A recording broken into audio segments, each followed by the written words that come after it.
এদিকে রাজনৈতিক পট পরিবর্তনের পর রাজশাহীর অনেক প্রতিষ্ঠান তাদের কার্যক্রম শুরু করেছে, কিন্তু এখনও পুরোপুরি ঘুরে দাঁড়াতে পারেনি রাজশাহী বিশ্ববিদ্যালয়।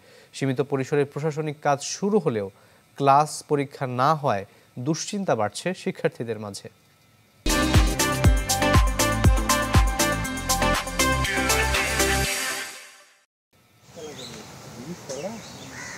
5 আগস্ট রাজনৈতিক প্রেক্ষাপট পাল্টে যাওয়ার পর সকল শিক্ষা প্রতিষ্ঠানই ফের আগের মতোই কার্যক্রম শুরু করেছে, কিন্তু এখনও পুরোপুরি শিক্ষা কার্যক্রম শুরু করতে পারেনি রাজশাহী বিশ্ববিদ্যালয়। ভিসি, প্রভিসি সহ প্রশাসনের কর্মকর্তারা পদত্যাগের কারণে অভিভাবকহীন প্রতিষ্ঠানটিতে হচ্ছে না ক্লাস পরীক্ষা। বিশ্ববিদ্যালয় খুলে দেওয়া হলেও, 6 তারিখে বিশ্ববিদ্যালয় খোলা হলেও এখন পর্যন্ত সেইভাবে আসলে ক্লাস পরীক্ষা যেগুলো হওয়ার কথা ছিল সেগুলো বন্ধ হয়ে আছে। স্বাভাবিক কার্যক্রম শুরু হতে পারছে না। অন্যান্য শিক্ষা প্রতিষ্ঠান, স্কুল কলেজগুলো ওখানে তো এইভাবে পদত্যাগের ঘটনা ঘটেনি। শিক্ষকরা বলছেন, দ্রুত উপাচার্য নিয়োগ না করা হলে সংকট আরও বাড়বে। যতক্ষণ না আমাদের মূল অভিভাবক আসছেন, আমাদের বিশ্ববিদ্যালয়ে ভাইস চ্যান্সেলর নিয়োগ হচ্ছেন, ততক্ষণ পর্যন্ত কিন্তু অচল অবস্থা থেকেই যাবে।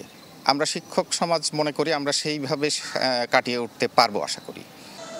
অন্যদিকে ঘুরে দাঁড়াচ্ছে Rajshahi city corporation, high tech park এবং রাজশাহী মেট্রোপলিটন পুলিশের সদর দপ্তর। কাউন্সিলর কার্যালয়গুলোতে নাগরিক সেবা দেয়া শুরু হয়েছে, যদিও 30টি ওয়ার্ডের 40 জন কাউন্সিলরের মধ্যে 8 জনই লাপাত্তা। 10 মিনিট আগে আসছিলাম একটা ওয়ারিশন সার্টিফিকেট নেওয়ার জন্য। এসে আমি যে পরিবেশ দেখি আমার কাছে সবকিছু স্বাভাবিকই মনে হয়েছে। সিটি কর্পোরেশনের এই কাউন্সিলর অফিসের কার্যক্রম স্বাভাবিক, আগে যেরকম ছিল এখন সেইভাবেই স্বাভাবিক চলছে।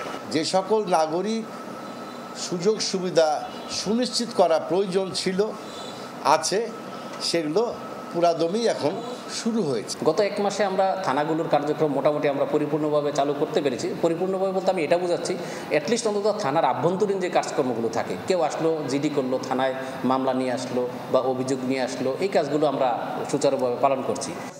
এছাড়াও ক্ষতিগ্রস্ত সরকারি ভবন ও দপ্তরগুলো থেকে লুট হওয়া অন্তত 20% মালামাল এরই মধ্যে ফেরত আনতে পেরেছেন শিক্ষার্থীরা। আবরার শাইর, চ্যানেল 24, রাজশাহী।